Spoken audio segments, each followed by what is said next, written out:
Hello my dear students, आज फिर से कोई पढ़ाई नहीं करेंगे। बच्चों की क्वेरीज ही इतनी आ रही है लॉकडाउन में, लॉकडाउन में बच्चों को साइकोलॉजिकली इतना इफेक्ट हुआ है कि उनकी अलग अलग तरह की क्वेरीज आ रही हैं। तो आज जो क्वेरी आई है कि मैम आपने ये तो कह दिया कि सेल्फ स्टडी, जो मेरी पिछली वाली वीडियो थी उसमें क्या था कि आप सेल्फ स्टडी का जुगाड़ निकालें, किसी भी तरह निकालें, सेल्फ स्टडी करें तभी आपके अच्छे मार्क्स आएंगे। लेकिन अब बच्चों ने कहा कि सेल्फ स्टडी तो करें, अब उसका मैम प्लीज़ टाइम टेबल भी बता दो। अब टाइम टेबल वैसे तो क्या होता है, हर बच्चे के अकॉर्डिंग अपना अपना बनता है, बट मैंने पूरा 1 वीक इसके ऊपर वर्क किया और एक मैंने कॉमन टाइम टेबल देने की कोशिश करी है इस वीडियो में। तो वीडियो के थोड़ी सी देर में हम डिस्कस करेंगे कि किस टाइप का टाइम टेबल आप बना सकते हैं जिससे आपके डेफिनेटली 95% तो आ ही जाएंगे। जिसने अब तक भी कुछ नहीं पढ़ाई करी वो भी अगर इस टाइम टेबल को फॉलो करेंगे तो डेफिनेटली इट विल वर्क और आप अपना सिलेबस 4 महीनों में आराम से ख़त्म कर सकते हो अगर आपने अभी तक भी स्टडीज़ नहीं करी है। तो इस वीडियो को आपने ध्यान से लास्ट तक देखना है अगर आपको अपना फ़ायदा करना है तो। अगर आप अभी भी नहीं पढ़ना चाहते then it's up to you. But मैंने जो है 1 वीक मेहनत करके आपके लिए एक टाइम टेबल डिज़ाइन किया है, लेकिन उस टाइम टेबल को डिज़ाइन करने से पहले कुछ क्वेरीज हैं जिसके बेसिस पे मैंने टाइम टेबल डिज़ाइन किया कि इन पॉइंट्स को ध्यान में रख के फिर मैंने टाइम टेबल डिज़ाइन किया। तो हम डिस्कस करेंगे टाइम टेबल, बट थोड़ी सी बातें उससे पहले हम डिस्कस कर लेते हैं क्या है वो। तो सबको मैं कह रही हूँ आप ही का फ़ायदा होने वाला है, मेरा इसमें तो 0% फ़ायदा है, मेरे को कोई फ़ायदा नहीं है। मैं अपनी वीडियोज़ वो शॉर्ट ट्रिक वाली छोड़ के, चैप्टर्स की छोड़ के ये वाली इसलिए बना रही हूँ क्योंकि बच्चों को इन वीडियोज़ की बहुत ज़रूरत है। तो इसलिए कृपया करके ध्यान से सुनिए, लास्ट तक देखिए, इन वीडियोज़ को शेयर भी करें। अब देखो क्या है इसमें, सबसे पहले तो क्या है, बच्चे ये पूछते हैं what is the best time to study, हम कौन से टाइम पढ़ें। अगर मैं अब ये कहूँ, मान लो इस वीडियो को 50 बच्चे देख रहे हैं सपोज, ठीक है। अब मैंने कह दिया भाई अब से सबने रात को पढ़ना है, ठीक है। उसमें से फिर 5 बच्चे उठ के आएंगे, मैम रात को तो पढ़ा नहीं जाता, हमारी कंसंट्रेशन नहीं बैठती। तो फिर मैं कहूँगी ठीक है तुम ना अब जल्दी सुबह उठ के पढ़ा करो। फिर वापस से 5 बच्चे उठ के आएंगे कि हम सुबह नहीं पढ़ सकते क्योंकि बहुत शोर होता है घर में, पड़ोस से बहुत शोर आता है, कुछ भी रीज़न हो सकता है, तो हमारी रात को कंसंट्रेशन बैठती है। तो ये मैं किसी को सजेस्ट नहीं करूँगी कि आप बस फाइनली कर दो कि आपने रात को लेट नाइट पढ़ना है या सुबह जल्दी उठ के पढ़ना है। सबकी अपनी अपनी होती है, आपको देखना है कि ऐसा भाई कौन सा टाइम है जब आपकी पूरी कंसंट्रेशन होती है और बस आप फुल मूड में होते हो, हाँ कि बस आज तो मैं 2 घंटे चैप्टर ख़त्म करके ही उठूँगा। तो वो आपको डिसाइड करना है। एक्सपेरिमेंट, जैसे मैंने एक्सपेरिमेंट किया था, पहले मैं सुबह जल्दी उठ के पढ़ा करती थी, बट मैंने देखा मेरे तो नींद में कुछ नहीं, मुझे मतलब रिवाइज ही नहीं रहता था, मुझे भूल जाता था, मतलब वो नींद में रहती थी अगर मैं सुबह जल्दी उठ के करती थी, ठीक है। फिर मैंने ट्राई किया, वो काम नहीं किया। फिर मैंने ट्राई किया थोड़ा सा पढ़ो थोड़ा सा सो जाओ, फिर थोड़ा सा रिफ्रेश हो गए फिर पढ़ लो। बट ये तो बहुत ही खतरनाक टेक्निक है, ये तो बिल्कुल अप्लाई मत करना कि थोड़ा सा पढ़ा सो गया, थोड़ा उसमें तो सारा दिन ऐसे रहता है लेजीनेस में। तो मैंने ये भी ट्राई किया, दोनों फेल। फिर मैंने ट्राई किया कि अब मैं रात को लेट नाइट पढ़ा करूँगी और फिर सुबह लेट उठा करूँगी। मतलब मैं 2-3 बजे तक आराम से पढ़ लेती थी क्योंकि शांति होती थी बिल्कुल, वो भी नीचे चटाई बिछा के पानी का गिलास लेके। तो फिर आपने क्या करना है, अब वो आपको अपने ऊपर एक्सपेरिमेंट करके देखने पड़ेंगे कि हमें कौन सा टाइम सूट कर रहा है, कौन से ऐसे टाइम पे हमारी कंसंट्रेशन सबसे ज़्यादा बैठती है। तो that you have to decide yourself. उसके बाद है स्लीपिंग आवर्स। अब बच्चे पूछे मैम कितने घंटे सोना चाहिए, ठीक है। मैंने जो स्टूडेंट लाइफ है, स्टूडेंट लाइफ में कम से कम 6 घंटे तो सोना ही है और मैक्सिमम 8 आवर्स, इससे ज़्यादा नहीं इससे कम नहीं, 6 to 8 आवर्स, ठीक है 6 to 8 आवर्स। बट कुछ बच्चे कहते हैं जो सक्सेसफुल पीपल हैं वो तो सिर्फ 2-3 घंटे सोते हैं, 4 घंटे सोते हैं, आप तो 6 घंटे कह रहे हो, 8 आवर्स कह रहे हो। तो उसको कहने का रीज़न इसलिए है कि जो अगर हम नरेंद्र मोदी की बात करें या जो भी सक्सेसफुल पर्सनस हैं उनकी जो हमने स्टोरी सुनी है, वो काम कर रहे हैं जिनमें उनका इंटरेस्ट है, वो पढ़ चुके हैं, वो पढ़ाई नहीं कर रहे। आप लोग पढ़ाई कर रहे हो, आपका माइंड हर वक्त चल रहा है, मतलब आप हर वक्त लर्न कर रहे हो या कुछ भी ग्रैब कर रहे हो, तो दिमाग चल रहा है ना। अब अगर फ़ोन को आप कॉन्टीन्यूसली चलाओगे, 2-3 घंटे कॉन्टीन्यूसली चलाए, गर्म हो जाता है, साइड पे रखना पड़ता है उसको।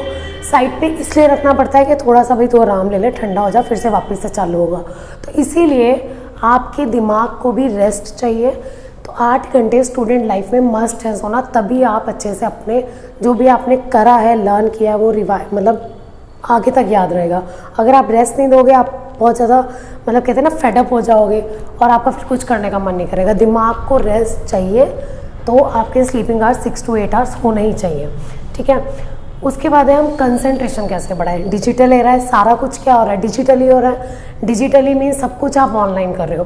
पहले जब हमारे टाइम में फ़ोन नहीं होता था तो ये दिक्कत ही नहीं होती थी, ठीक है। मतलब हमारे वो स्मार्टफोन्स नहीं होते थे, वही वो जो मतलब जो लैंडलाइन फ़ोन होते हैं वो होते थे, तो ऐसी कोई दिक्कत नहीं थी। बट अब तो आजकल तो 3rd क्लास का 2nd क्लास का सबको फ़ोन चाहिए, क्योंकि ऑनलाइन स्टडीज़ हो रही है। तो उसके लिए क्या है, डिजिटल एरा है। पता है कि बच्चे कहते हैं हम तो कहीं कहीं चले जाते हैं, जैसे मैंने पिछली वीडियो में भी बताया था कि पढ़ने बैठे, नोटिफिकेशन आई, घूम गए, चल भी दोस्त का मैसेज आया, एक बार मैसेज का जवाब दे देते हैं, घूम जाते हैं, कभी यूट्यूब पे चले गए, कभी व्हाट्सएप पे। उसके लिए सबसे न्यू टेक्निक जो मैंने फाइंड आउट करी है, दैट इज़ मैंने भी अप्लाई करनी है, अभी मैंने भी अप्लाई नहीं करी, बट मैंने इसके बारे में बहुत रिसर्च करी है, क्योंकि मुझे इतनी ज़रूरत नहीं पड़ती, मैं कॉन्टीन्यूसली इतना डिस्ट्रैक्ट नहीं होती, क्योंकि फैमिली इश्यूज़ की वजह से और भी बहुत सारे काम होते हैं, तो इतना तो डिस्ट्रैक्शन का मतलब ही नहीं है।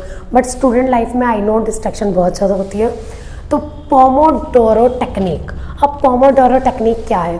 पोमोडोरो टेक्निक की काफ़ी सारी ऐप होती है, आप सर्च मारना गूगल पे। जब आप सर्च मारोगे तो ये टेक्निक है क्या, आपने क्या टाइमर लगा दिया 2 घंटे का कि आज तो मैंने 2 घंटे पढ़ना है, तो आपने क्या किया 25 मिनट, चाहे 20 मिनट 25 मिनट, वो आप देखोगे 20 मिनट देन 5 मिनट रेस्ट, या 25 मिनट 5 मिनट रेस्ट, इस तरह। तो जब 5 मिनट्स का रेस्ट आता है, उसे ऐप अपने आप ही ले लेती है। जब 5 मिनट का रेस्ट आएगा, मतलब वो स्नूज होगा, तो क्या होगा, अब 5 मिनट्स का रेस्ट आ गया। अब आपने क्या किया, अब ये तो मेरा रेस्ट टाइम है, फिर आपने वो मोबाइल में जो बीच वाला बटन होता है दबाया और किसी और एप्लीकेशन पे चले गए आप। अगर आप और किसी एप्लीकेशन पे चले गए तो क्या होगा, उस ऐप की ये फ़ायदा है कि आपका वापस से स्टडी टाइम क्या हो जाएगा, फिर से शुरू होगा। 25 मिनट्स को काउंट ही नहीं करेगा। मतलब फिर क्या होगा, अंदर ऐसी फीलिंग आएगी, हाय मैंने अपना टाइम वेस्ट कर दिया, क्योंकि आपने टाइम जो 5 मिनट का गैप था और आपने ज़्यादा निकाल दिया, तो वो वापस से स्टार्ट होगा आपका सारा सर्कल। तो ये पोमोडोरो टेक्निक डिजिटल एरा में बहुत काम करेगी, इसको सर्च मार के देखना, ठीक है। बोर्ड क्लासेस के लिए तो बहुत फ़ायदेमंद है, ये अपने फ़ोन में आप डाउनलोड कर सकते हैं। ये ऐप नहीं है बट ये टेक्निक है, पोमोडोरो टेक्निक। पूरा फुल आर्टिकल पढ़ना, क्योंकि अगर मैं इस पर बोलने बैठ गई तो वीडियो बहुत लंबी हो जाएगी। तो इसको आप सर्च करना और इसको अप्लाई करके देखना, तो कंसंट्रेशन आपकी बन सकती है इस तरह से, ठीक है। उसके बाद है ईटिंग हैबिट्स। कभी भी जब भी पढ़ने बैठो तो खूब ठूस ठूस के खा के पढ़ने मत बैठो। ये नहीं है कि आपने एक तो हेल्थी फूड खाओ, ये नहीं इतने सारे चावल खा के बैठ गए फिर पढ़ने, फिर सुस्ती आएगी, पढ़ा नहीं जाएगा आपसे। तो इसलिए आपने हेल्दी खाना है, कम खाना है, चाहे आप स्लॉट्स में खा लो, जैसे 1 घंटा थोड़ा सा खा लिया, उसके बाद थोड़ा सा और खा लिया। पूरा ठूस के बैठ के पढ़ोगे फिर कुछ नहीं याद होगा, कुछ नहीं होने वाला, सुस्ती आएगी सिर्फ। तो एक ईटिंग हैबिट्स पे ध्यान रखो। अब आता है वीडियो का सबसे इंपॉर्टेंट, तभी मैंने इतना तेज़ तेज़ बोल दिया, आई एम सो सॉरी, क्योंकि मेरे को सबसे इम्पॉर्टेंट क्या डिस्कस करना था इस वीडियो में, इसमें मुझे डिस्कस करना था टाइम टेबल। टाइम टेबल पे वीडियो बना रही हूँ, ये सब चीज़ें क्वेरीज थी इसलिए मैंने बता दी, और ये आपके लिए जाननी भी ज़रूरी है। तो हम डेली टाइम टेबल कैसे बनाएं। अब मैं ये कभी नहीं कहूँगी इस तरह का टाइम टेबल बनाओ, 7 to 7:15 वेकअप, ऐसे ही बनाते हैं ना बच्चे, 7:15 से 7:20 ब्रश, ठीक है। प्लीज़ प्लीज़ प्लीज़ ऐसा टाइम टेबल तो कभी मत बनाना, ठीक है। कभी नहीं ऐसे फॉलो होता, मतलब ये मैंने भी अपने टाइम पे बनाया था, बट धज्जियाँ उड़ती हैं इस टाइम टेबल की, तो कभी फॉलो ही नहीं हो पाता। इतने बजे हम उठेंगे, इतने बजे ब्रश करेंगे, इतने बजे नाश्ता कर लेंगे, कुछ फॉलो नहीं होगा। तो कृपा करके ऐसा टाइम टेबल मत बनाना। तो जो मैं टाइम टेबल आपको बता रही हूँ कि किस टाइप का टाइम टेबल हमें बनाना चाहिए, अब आते हैं उस पर। पहले तो समझो सबसे इम्पॉर्टेंट पार्ट, अब ये पोमोडोरो टेक्निक वगैरह सब हो गई हमारी, ठीक है जी, और हमारा ये पॉइंट्स पे डिस्कस हो गया। मेन जो आता है टाइम टेबल, जो पूरी वीडियो का समझने वाला पार्ट है। समझने वाला पार्ट क्या है कि हम टाइम टेबल बनाएं तो बनाएं कैसे, ठीक है। अब टाइम टेबल कभी भी फिक्स नहीं होगा। एक तो वही वैसा मत बनाना 7 से 7:15 ये, और ऐसे कहीं बच्चे करते हैं ना, लिख के रख लेते हैं साइंस का आज ये कर दूंगा, SST का ये चिपका दिया, ठीक है, वो भी मत करना, ठीक है। तो आपने करना क्या है, आपने डेली टास्क के हिसाब से कि आपका क्या डेली टास्क है, उसके according daily time table update होगा। मतलब आप पूरा 1 महीने का 2 महीने का ऐसा टाइम टेबल नहीं बना सकते कि मैं तो अब यही फॉलो करूँगा। डेली अपडेशन चाहिए टाइम टेबल में, that is the new technique which I want to share. और मैं कैसे कैसे हम करेंगे उस टाइम टेबल को डिज़ाइन, वो देखते हैं। अब मान लो सिर्फ आपने समझना है, हर बच्चा अपने अकॉर्डिंग बनाएगा, ठीक है। चाहे वो +2 का बच्चा है, चाहे वो 10th का बच्चा है, चाहे वो 9th का बच्चा है, चाहे वो +1 का बच्चा है, सब अपने अकॉर्डिंग बनाएगा। सिर्फ मैं आपको कैलकुलेशन करना सिखा रही हूँ। देखो सपोज हम क्लास 10th का एग्जाम्पल ले लेते हैं। क्लास 10th का एग्जाम्पल लिया। मैथ में कितने चैप्टर्स हैं? मैथ में आपके हैं 15 चैप्टर्स, साइंस में I think 16 chapters and SST में आई थिंक 25। मैं देख के आई हूँ ये वाले, ये तो मुझे पता थे मैथ के, तो साइंस और SST के मैं देख के आई हूँ। इतना ही है, एक बार आप चेक कर लेना, वो आप प्लस माइनस खुद कर लेना।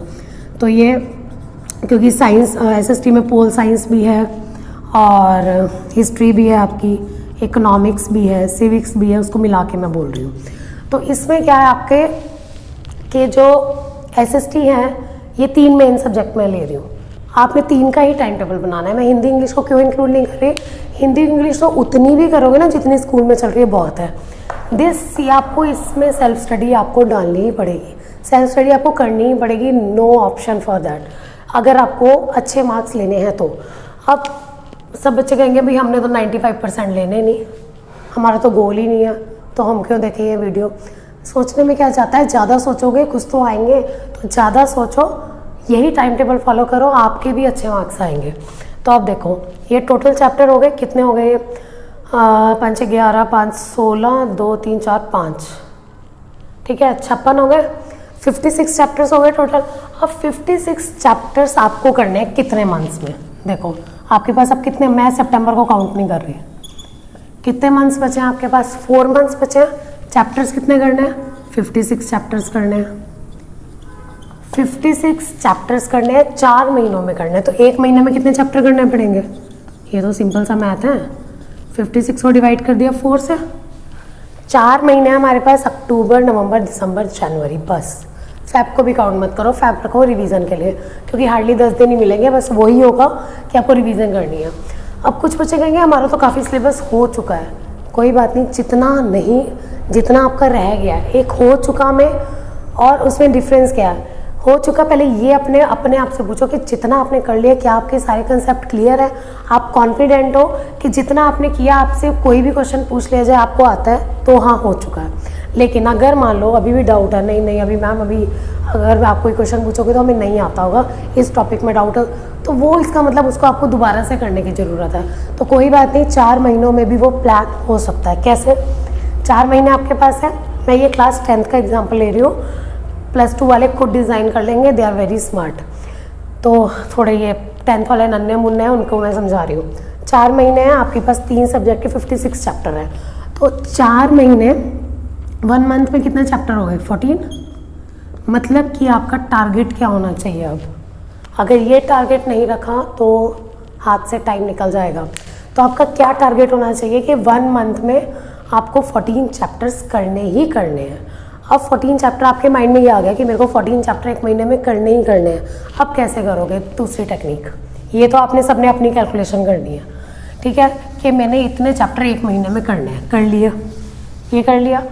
उसके बाद आपने क्या देखना है कि जैसे मान लो आपने अक्टूबर से स्टार्ट करना है, सितंबर तो अभी आप सोचने में निकाल दोगे, क्योंकि जितने बच्चे देख रहे हैं वो सब मुझे पता है फॉलो नहीं करेंगे, बट अगर फॉलो कर लोगे आपका ही फ़ायदा होना वाला है। मैं बार बार कह रही हूँ, सपोज आपने अक्टूबर से स्टार्ट किया, आपने एक पेज पे लिख लेना मैथ साइंस, सिर्फ इन 3 को फोकस करो, यही ख़त्म नहीं होते हैं, ठीक है। हिंदी इंग्लिश में आराम से अच्छे नंबर आ जाएंगे आपके, अगर आप एंड मूवमेंट में भी पढ़ोगे, मतलब साथ साथ थोड़ा थोड़ा जो स्कूल में चल रहा है करते जाओ, बाकी एंड में जो इतनी छुट्टियाँ मिलती हैं कि आप ढंग से कर सकते हो।